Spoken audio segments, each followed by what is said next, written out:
What a day. What a beautiful day. Maybe we'll have time to drive home by the lake shore. Oh, that would be wonderful.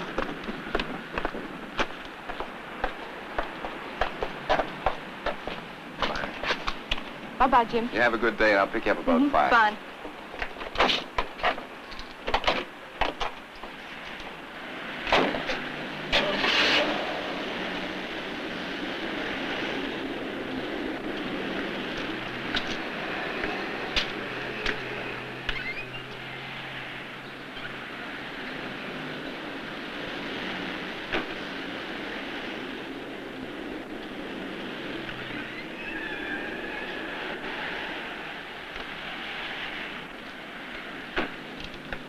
Good morning, Kathy.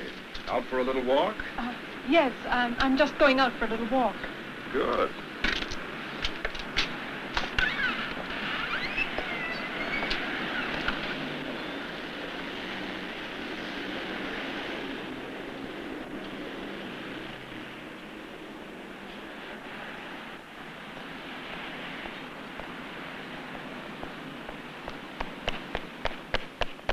Whoa, Kathy, easy now.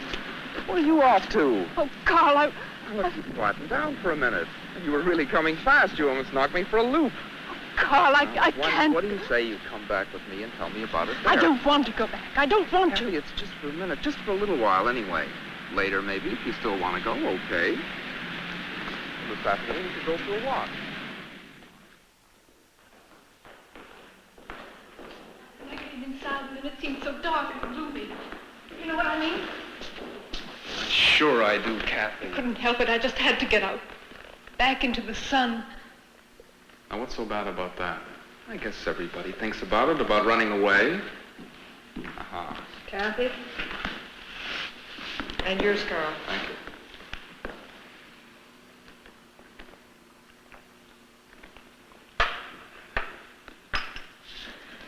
I've been here sick almost 7 weeks. And I thought I was practically better.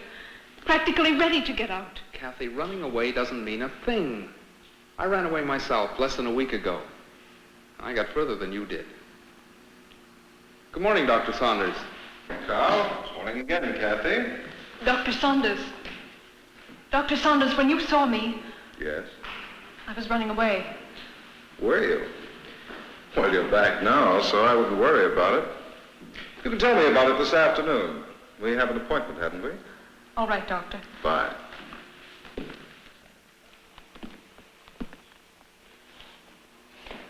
I'm Dr. Saunders, as you heard.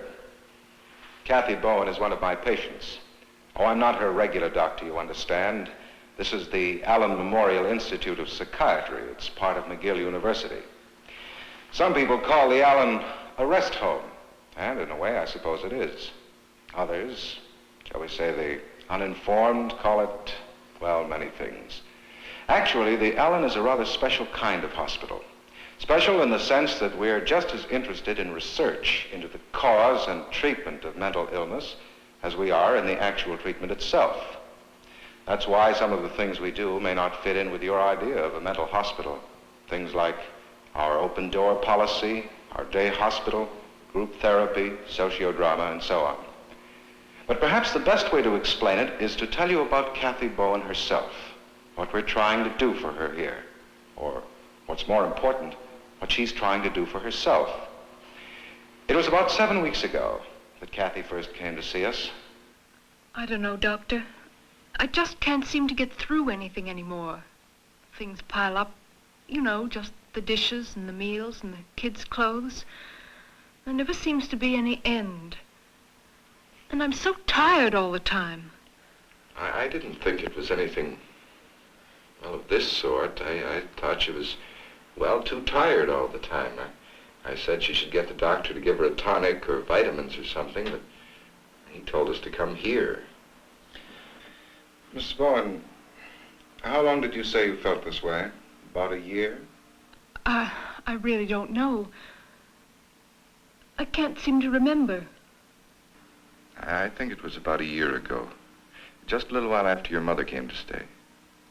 Oh. Is your mother still staying with you, Mrs. Bowen? Yes. She's still staying with us. I see. Well, that's all the material we need for now. Mrs. Bowen, I'm going to recommend that you be admitted here as a patient in our day hospital. Day hospital? Yes, we have a regular hospital where patients live in, but we also have a day hospital, which is, well, it's like the difference between a boarding school and a day school. Patients come in each morning, they stay during the day, they leave in the afternoon. It's better, I think, for Mrs. Bowen, particularly because of the children. But will Kathy have as good... I mean, is it... Do you mean that will she get as good care in the day hospital? Oh, yes. It's simply that we believe that patients should continue to lead daily lives as normally as possible. We think it often speeds up recovery. And besides, it's considerably less expensive for you. I think it's the best thing to do. Fine. That's providing Mrs. Bowen agrees. All our admissions here are voluntary, you understand. You'll notice there were no padlocks, no bars on the windows. This is what we call an open-door hospital. But what happens? I mean, what will you do to me? Well, first we'll try to find out what's wrong. That may take a little while. We'll give you a complete medical examination to see there's nothing physically wrong. And then all of our patients take a series of tests at our psychology department.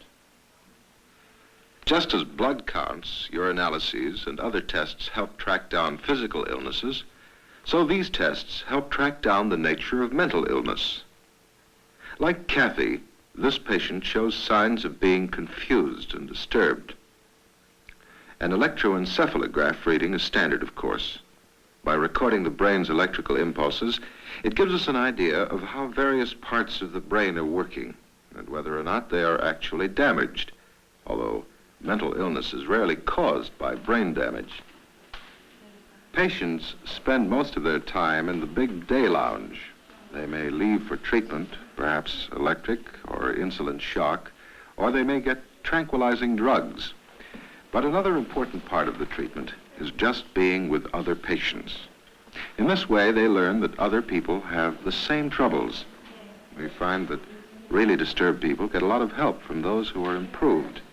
And in turn, the responsibility helps the improved ones. And of course, I'm not really a patient here. I mean, not like the others. I'm really just here for a checkup. How long have you been here? What is it, Kathy? Yes, Kathy. I've been here about a week. Yes, a week tomorrow, so I'll soon be home for good. I wouldn't count on it too much. Lots of us have been in here 2 or 3 months. But I'm just here for observation, of course. Look, Kathy, it's just a sickness, like TB. By rights, half the world ought to be in here. We're lucky we're being helped. You know, 4 weeks ago, I wanted to die. Almost managed it, too. Why? But why? I'll tell you about it some other time. Right now, it's 3:45.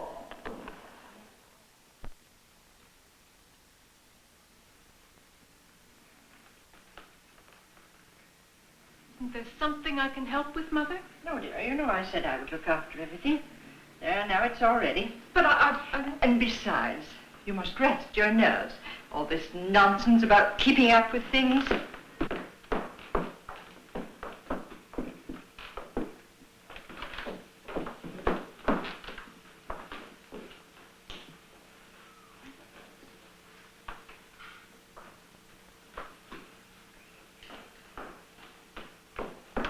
Jim, boys, supper's ready.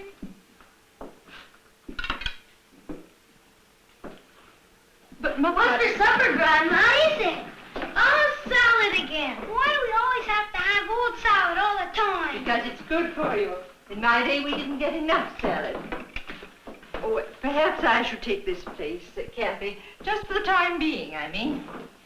Ronnie, take your elbows off the table. Mom, where were you all day? I was downtown with your father. Gosh, Mom, you're away all the time now. Ronnie, stop asking silly questions. I'm afraid I'm going to have to be away for a little while every day, boys. You see, I'm going to a sort of hospital. Gee, Mom, are you going to have a baby? Well, that's nothing to laugh about. Hospital, indeed. Kathy, you'd better say nothing more about it. Now, Mother, it's a perfectly natural question. The hospital's nothing to be ashamed of. Well, I think it's something to be ashamed of, and I know who should be ashamed. I hope we'll find out who should be ashamed. In the meantime, we'll tell the boys exactly what we feel we should tell them. We agreed to that, didn't we, Kathy? Yes, but Kathy, you don't know what you're saying. Leave her alone. Just leave her alone! You can't speak to my mother like that. You can't. She's right. Thank you.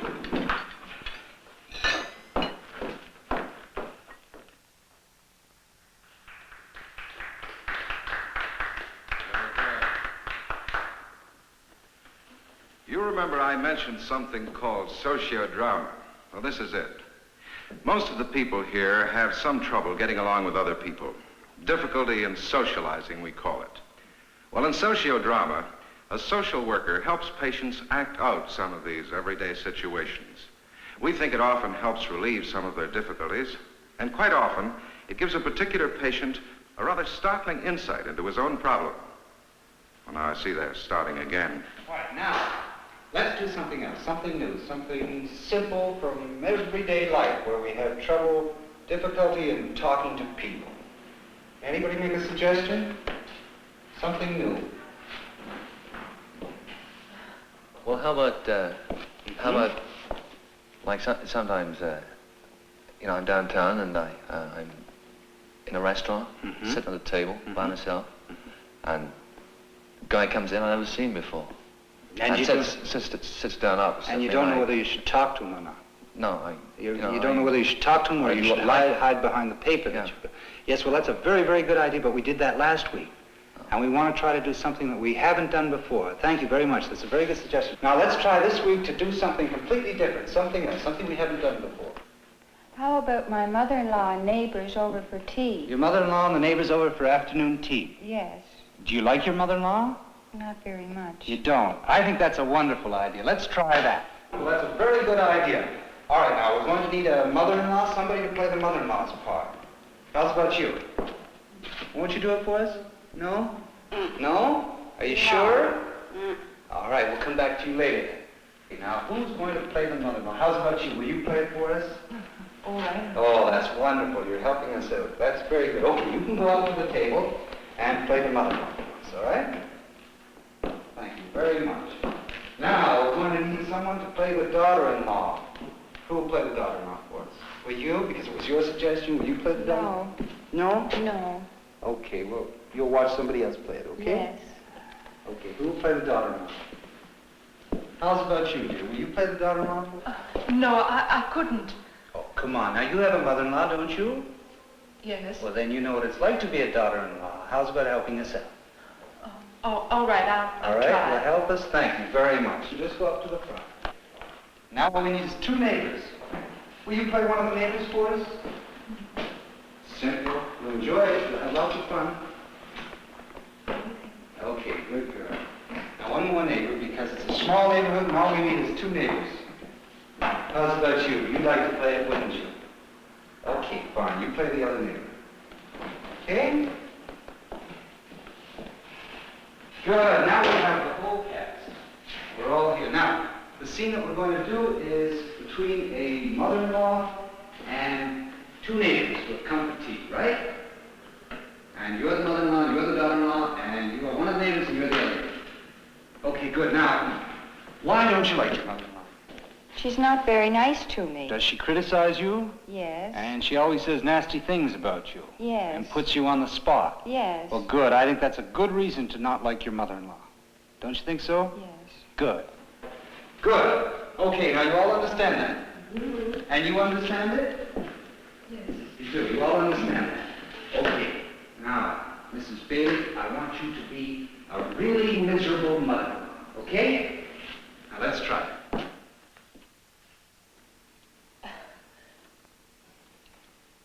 Will you have some more tea, Mother? Yes, dear, I believe I will. No.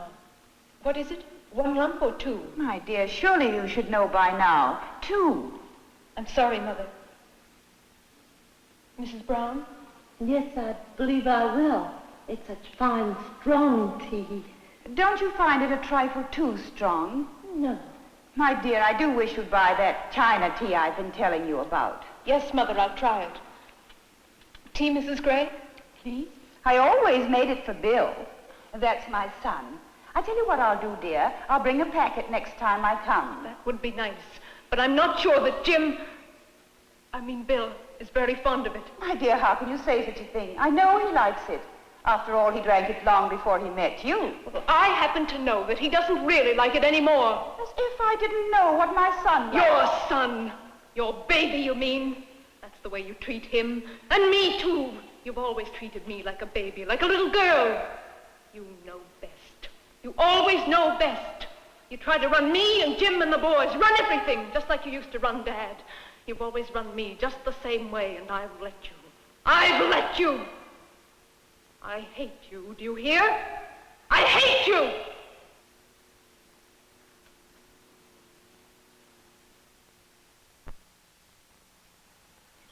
You saw me, Dr. Saunders. You know who I was really screaming at. I hate her. I really hate. Seems that's all I can do. Say that over and over to myself all day long. It's a terrible thing, isn't it, to hate your own mother? Well, it's perhaps better to know it than to bottle it all up. Yes. I guess that's what I've been doing. All these years I've been hiding it and I didn't know. I really didn't know. Well, sometimes the things we hide can affect us much more than the things we know about. But will I go on hating her? It's all I can do to be civil. What do you think? Well, I guess I'll just have to wait and see. I can't change anything right now, anyway. I think that would be the best thing. I'll see you again day after tomorrow. All right? All right.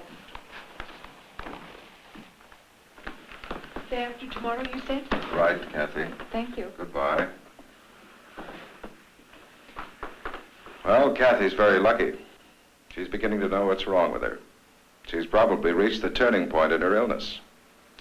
I don't want you to think that it usually happens this suddenly or that sociodrama was the only thing that helped. All the experiences of the past 3 weeks contributed. The other patients, the drugs, group discussions, the occupational therapy, and her regular talks with me. Kathy has been dominated all her life by her mother, and so she's very hostile to her. But with her background, Kathy could never admit, even to herself, that she hated her mother.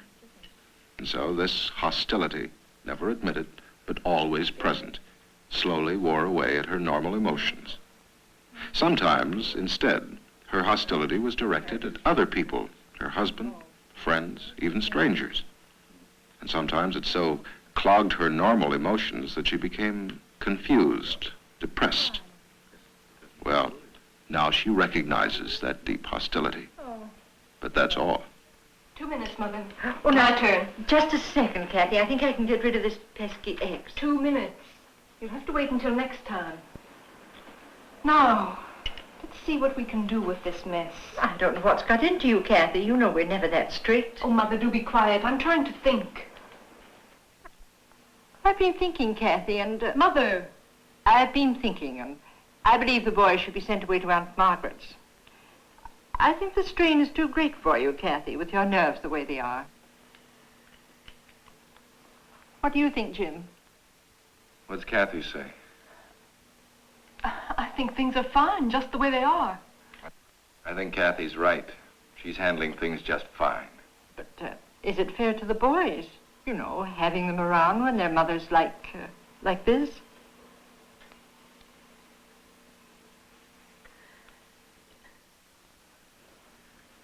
So can't you try and get me admitted full-time into the hospital? No, Kathy. I'm afraid I really can't recommend that. But I just can't stand it at home any longer. I was fine, and then she broke me down. Just like she always does. She broke me down. Kathy, do you really think it's that serious? After all, you did stand up to it for quite a while, didn't you? Yes. Yes, I did. Well, then. Kathy, if we thought that you needed full-time hospital care, we wouldn't have put you in the day hospital. But I don't seem to be getting anywhere. I'm no better than I was 4 weeks ago. Can you really believe that? Kathy, if you went into full-time hospital now, you'd be running away from your problems. What about my mother? Isn't she the problem? Why don't you put her in the hospital? A good many of our patients suggest that, and some of them are right. But from what you've told me about your mother, she seems to be quite a woman. After all, she raised 3 of you on practically nothing after your father died. Yes, I know. Perhaps she has problems of her own. I never thought of it that way. She always seemed so sure of herself. And so what I want to know is, do you think I'm doing right treating him like this?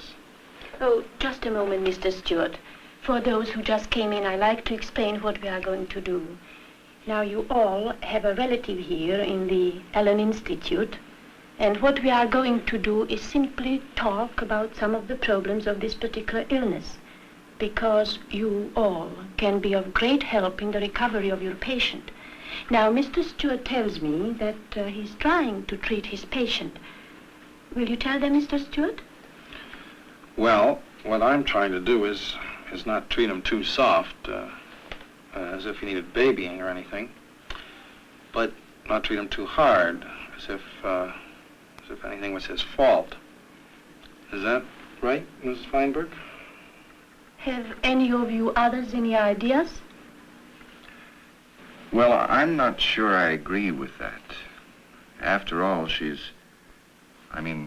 patient is sick, and you treat sick people with special care. I don't go along with that at all. They're not sick like ordinary people. It's all in their minds. All most of them need is just to snap out of it. And my wife now, she never wanted for a thing. Everything she wanted, I gave her. I think she had it too soft. Perhaps that's the trouble. Yeah, you bet that's the trouble. I gave my boy everything, and that's why he's here. I've learned a lot in the last 3 months. I never used to let him do anything on his own, and not because I wanted to help him, really. I think I just wanted to keep him under my thumb. He's never had a chance to grow up. Nobody's told me how long my patient will be here. That's impossible to say, but it varies with the case. It won't last less than a month, and it won't be longer than 3 months. You see, we don't expect to cure the patient completely here, but we do hope to bring them to the point where they can carry on a normal, active life, though they may still need an occasional treatment after they leave.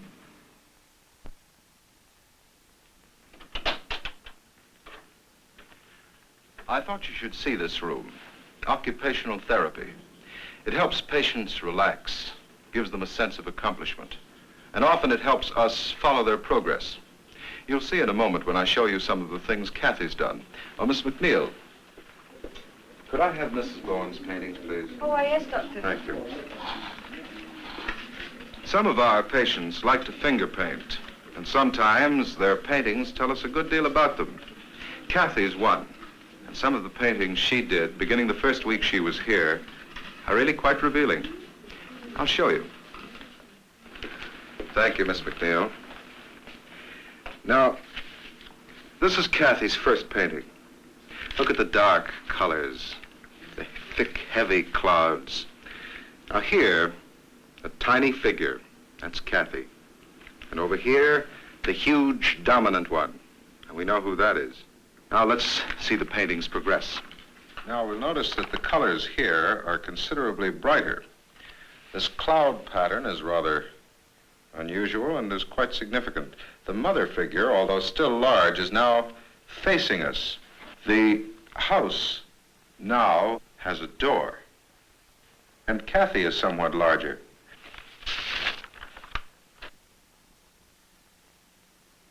I still feel the same way about Mother, but I can't go on that way forever, can I? It seems so useless to go on hating someone. Well, hate is a pretty wasteful thing, and it's also quite wearing. But what should I do? Well, what do you think, Kathy? I know. It's just like everything else. I've got to find my own way. You're right. You're learning quite fast. I'm on to you. All you do is make me think for myself. Well, you're almost right there. Well, I know what I'm going to do. I'm not going to do anything about Mother, yet. Oh, I forgot. About trying to run away this morning. You don't seem to be very worried about it.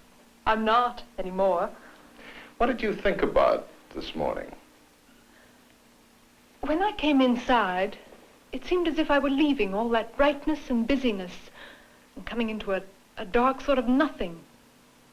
That's funny. I used to be glad to come to the hospital every morning. It seemed to be a refuge. A refuge? Yes. You mean I don't need a refuge anymore? Is that what you're getting at? It might be. Sometimes running away isn't running away at all. You think about it. Oh, I've got to go. It's time to meet Jim. We're driving home by the lake shore. Fine. Goodbye, Kathy. Goodbye, Doctor.